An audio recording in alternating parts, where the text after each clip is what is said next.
Today, we are stepping into a world that just glitters with gold and glows with these impossible colors. And we're not just looking at old art here. No, we're actually going to decode an ancient technology. It was a technology of light, physics, and faith, all designed to make you feel like you were standing on the very threshold of heaven itself. All right, let's get into it. So I want you to just imagine standing inside a building so brilliant that a historian back in the 6th century, a guy named Procopius, could only describe it like this. He said the light wasn't coming from the sun outside. It felt like it was being born from the very walls around him. Think about that. This wasn't just decoration. This was a full-on experience, and it was engineered for a very specific purpose. So that's really our big question, isn't it? How on earth did they do it? How did Byzantine artists and architects master their materials to create something that feels alive, that seems to radiate its own divine light? Well, the answer is this incredible mix of science, faith, and maybe a little bit of magic. To really get this, you first have to feel it. Art historians talk about this boom effect you get when walking into a place like the Basilica of San Vitale in Italy. It's not this gradual, oh, that's nice kind of thing. It is a sudden, overwhelming hit to the senses.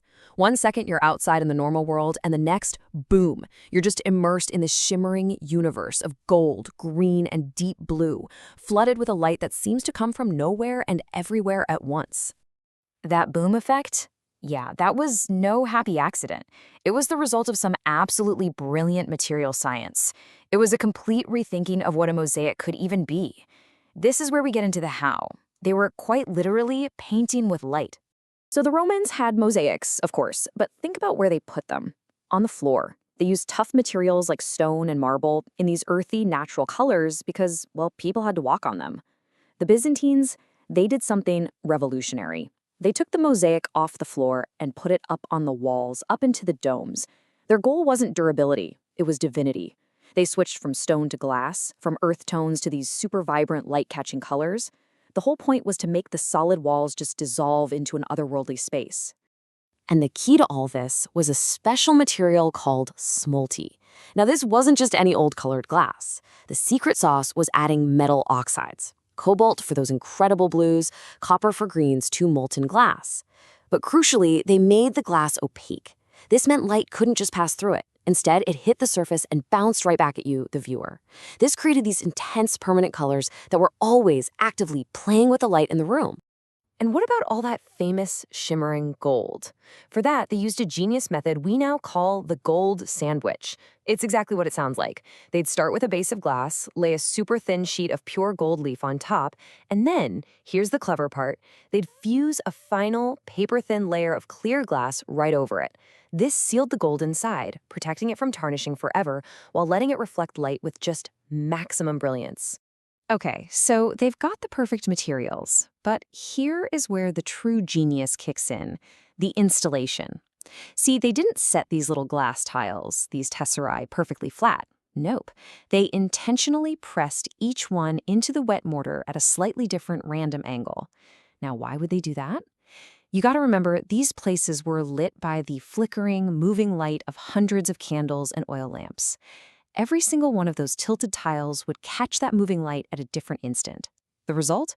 As you walked through the space, the entire surface of the wall would seem to move, to shimmer, to almost breathe. It was a calculated use of physics to create a deeply spiritual effect.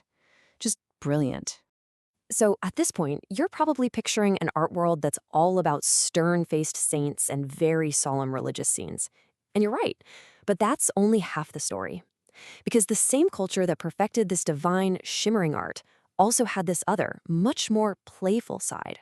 This is such a simple statement, but it really flips our whole understanding of this period.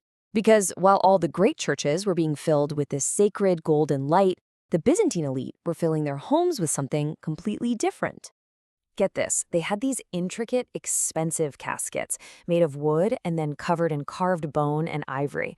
But instead of Bible scenes, the little plaques on these boxes show this playful world of mythological creatures, warriors, even frolicking nudes. I mean, these were high-status luxury items for the home, not for the church. And they were so popular, they became hot-ticket items for trade and diplomatic gifts all across the Mediterranean, even into Islamic lands. And these objects totally challenge our modern assumptions. For a long time, scholars would look at these fun, decorative boxes, and because of their own stereotypes, they just assumed, oh, these must have belonged to women, maybe to hold jewelry or perfume. But as it turns out, there's absolutely zero evidence for that. They were just luxury goods for the wealthy, showing that this fun, secular, classical world was still very much alive and well. Okay, so we have the sacred art and we have the secular art. But what's the thread that ties them together? What's the fundamental worldview behind all of this? Well, it comes down to a completely different way of seeing reality itself, a way that is very, very different from our own. We are so used to Renaissance-style perspective, right? Art is like a window you look through into another world. All the parallel lines seem to get smaller and converge on a single vanishing point way in the distance. Byzantine art flips that script completely. It often uses what's called reverse perspective, where the lines actually expand outward toward you, the viewer. This wasn't because they didn't know how to draw. It was a deliberate choice. The goal wasn't to show you a far-off scene, but to make the holy figure feel present, right there, reaching out and engaging directly with you. And this right here gets to the very core of it. The ancient Greek view of art, which really influenced the Renaissance, was that art is an imitation of reality. It's a picture of something. But the Byzantine worldview was different. They believed art's job was to make the spiritual tangible. It was a presence of something. That icon wasn't just a painting of Christ. In a very real, mystical way, it was supposed to be a channel for his actual presence. This idea totally changed what it meant to be an artist. When Byzantine icon painters did sign their work, which was rare, they'd often use the phrase, by the hand of. It's such a small detail, but it tells you everything.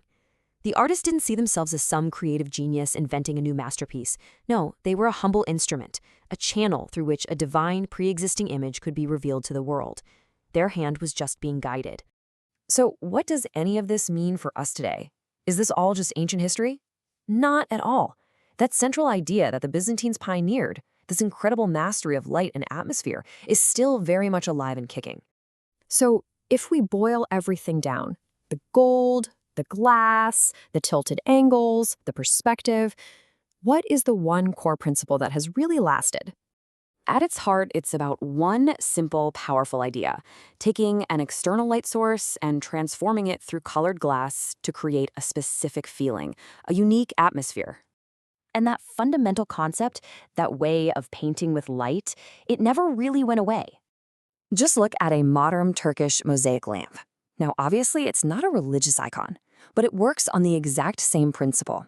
It takes little pieces of colored glass, arranges them in a beautiful pattern, and uses a light source inside to completely transform a room and create an atmosphere.